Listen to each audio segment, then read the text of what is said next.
Assalamualaikum warahmatullahi wabarakatuh. Perkenalkan, nama saya Zeruna Putri dari kelompok 3. Di sini saya akan menjelaskan tentang analisis SEM PLS, yang dimana kenyamanan mahasiswa belajar dipengaruhi oleh fasilitas kampus, lingkungan sosial, dan pengelolaan lingkungan. Fasilitas yang memadai serta interaksi sosial yang positif dapat meningkatkan persepsi dan kepuasan mahasiswa. Pengelolaan lingkungan yang baik menjaga kebersihan dan kenyamanan kampus serta memperkuat efek fasilitas dan lingkungan sosial. Keterkaitan variabel yang cukup kompleks, penelitian ini menggunakan SEM Smart. Untuk metodologinya, penelitian menggunakan pendekatan kuantitatif dengan desain explanatory sampel yang terdiri dari 50 mahasiswa yang dipilih melalui purpose sampling dan data dikumpulkan menggunakan kuesioner skala Likert dari 1 sampai 5. Dan ini untuk data responden kelompok kami yang terdiri dari 50 mahasiswa. Selanjutnya akan dilanjutkan oleh rekan kami.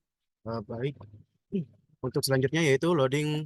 Perkenalkan, nama saya Agus Nurroman Soleh dengan NIM 054. Nah, untuk selanjutnya yaitu loading vector before deletes. Yaitu before deletes menunjukkan masih ada indikator dengan loading 0,700 sehingga tidak memenuhi convergence validity dan perlu dievaluasi lebih lanjut.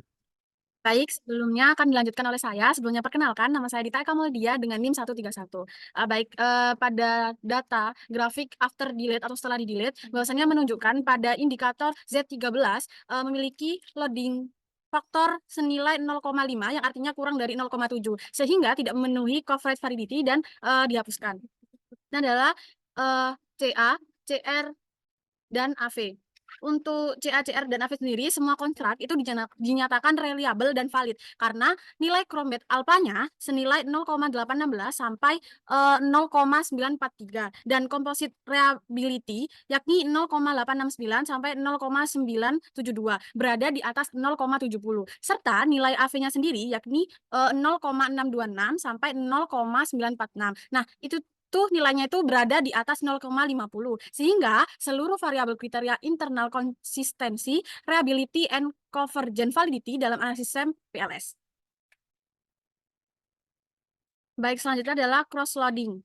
Nah, pada diskriminan validity, pada cross-loading terdapat pada fasilitas kampus indikator X12 yakni 0,877 merupakan loading tertinggi sehingga menjadi indikator yang paling kuat yakni dapat mewakili konstruk. Nah, yang kedua pada lingkungan sosial kampus pada indikator X23 dengan nilai 0,923 memiliki nilai paling besar dan menunjukkan kontribusi indikator yang sangat dominan. Kemudian yang nomor 3 sendiri, pada pengelolaan lingkungan, indikator Y14 dengan nilai 0,886 menjadi indikator dengan pengaruh terbesar terhadap variabel tersebut. Kemudian terakhir adalah pada kepuasan mahasiswa, yakni indikator Z12 dengan nilai 0,970 merupakan nilai tertinggi di seluruh tabel, sehingga sangat mewakili untuk konstruknya.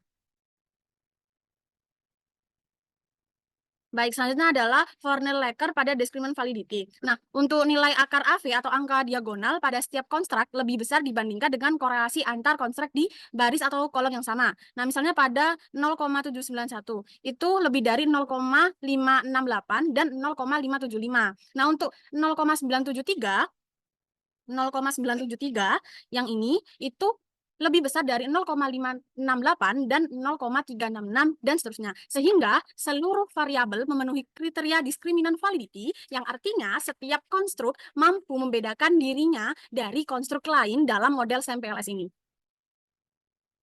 Selanjutnya dilanjutkan oleh saya. Sebelumnya perkenalkan, nama saya Zaskia Rahmasari Widiarso dengan NIM 24108. Selanjutnya untuk interpretasi pada R-square, yaitu dari analisis yang telah dilakukan pada kepuasan mahasiswa menunjukkan nilai 0,655, artinya nilainya itu termasuk moderat. Dan pada indikator pengelolaan lingkungan, nilainya itu menunjukkan 0,464 yang artinya nilainya lemah. Selanjutnya untuk F-square, pengelolaan lingkungan kampus menunjukkan pengaruh yang sangat besar dengan nilai F-square yaitu 0,959, sedangkan variabel lain memberi pengaruh kecil hingga sedang seperti fasilitas terhadap kepuasan yaitu 0,171 dan lingkungan sosial terhadap kepuasan yaitu 0,151 dan fasilitas terhadap pengelolaan yaitu 0,101 dan lingkungan sosial terhadap pengelolaan yaitu 0,284. Selanjutnya untuk path koefisien. Nah, di sini kan terdapat ada nilai yang merah dan ada nilai yang hijau. Nah, untuk nilai yang hijau ini tuh menunjukkan hubungan yang signifikan seperti contohnya pada indikator lingkungan sosial terhadap pengelolaan lingkungan dan pengelolaan lingkungan kampus terhadap kepuasan mahasiswa. Sedangkan untuk yang merah ini yang nilainya yang indikatornya yaitu fasilitas kampus terhadap kepuasan mahasiswa, fasilitas kampus terhadap pola lingkungan, dan lingkungan sosial kampus terhadap kepuasan itu tidak signifikan. Faktor paling kuat meningkatkan kepuasan mahasiswa adalah pengelolaan lingkungan kampus. Selanjutnya yaitu specific indirect effect.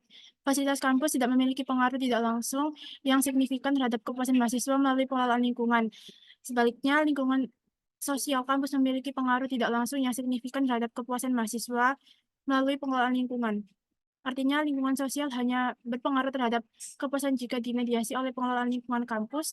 Dari hasil analisis indirect effect, jalur fasilitas kampus terhadap pengelolaan lingkungan terhadap kepuasan mahasiswa menunjukkan nilai p-value sebesar 0,151 yang artinya tidak signifikan. Selanjutnya yaitu untuk jalur lingkungan sosial kampus terhadap pengelolaan lingkungan dan kepuasan mahasiswa menunjukkan nilai 0,042 yang artinya signifikan. Selanjutnya, analisis AHP. Metode AHP digunakan untuk membantu pengambilan keputusan multikriteria secara lebih struktur. Dalam penelitian ini, AHP diterapkan menggunakan AHP kalkulator berdasarkan data kuesioner dari 33 responden satu kelas. Penggunaan AHP bertujuan untuk menentukan bobot prioritas setiap kriteria serta mengevaluasi konsistensi penilaian responden agar hasil keputusan lebih akurat dan dapat dipertanggungjawabkan. Ini untuk set data AHP. Data AHP diperoleh dari hasil pengisian kuesioner skala 1-9 oleh mahasiswa kelas C. Set data ini digunakan untuk sebagai dasar dalam penyusunan matriks pembandingan berpasangan serta dalam perhitungan bobot prioritas dan perankingan menggunakan metode AHP. Baik, selanjutnya akan dilanjutkan oleh saya terkait bobot kriteria utama pada AHP kalkulator. Nah, pada gambar tersebut itu adalah hasil dari kalkulator AHP-nya. Nah, untuk AHP kalkulator itu menghasilkan bobot awal untuk setiap kriteria utama. Bobot ini menunjukkan tingkat kepentingan masing-masing kriteria sebelum digabungkan dengan bobot sub kriteria pada tahap perhitungan manual. Nah, berdasarkan hasil perhitungan awal ini dari AHP kalkulator, KAK memiliki bobot terbesar yakni adalah 55,1%. Nah, kemudian diikuti dengan yang kedua, perencanaan bisnis 23,9%. Nah, yang ketiga, MK2 11,9%, yang keempat, MSDM 5,9%, dan yang terakhir adalah MK1 dengan 3,2%. Nah, bobot kriteria utama ini yang menjadi dasar dalam perhitungan bobot total yang dapat dilakukan pada tahap selanjutnya yakni Nah, baik selanjutnya adalah bobot total dan ranking akhir pada Excel. Nah, untuk setelah bobot kriteria utama dari AHP kalkulator yang tadi itu digabungkan dengan bobot 6 subkriteria, yakni adalah minat, tingkat kesulitan, beban tugas, penjadwalan, pendukung, dan dosen. Nah, melalui perhitungan manual di Excel diperoleh bobot total untuk masing-masing kriteria tersebut. Nah, hasil ini menunjukkan bahwa KAK sendiri memiliki bobot akhir terbesar sehingga menjadi prioritas utama. Nah, selanjutnya diikuti dengan MK1 pada peringkat kedua dengan 0,22. Nah, untuk yang ketiga adalah MK2 dengan bobot akhir 0,21. Nah, yang keempat adalah perencanaan dengan nilai bobot 0,20 dan yang terakhir adalah MSDM. MSDM ini memiliki bobot paling rendah dan menempati peringkat terakhir dengan nilai 0,033.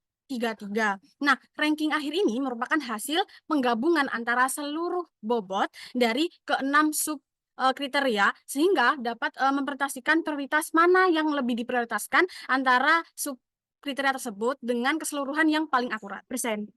Nah, hasil dari perhitungan ini tuh menunjukkan kalau nilai konsistensi rasio atau CR sebesar 3% yang berarti konsistensi karena berada di bawah 10%.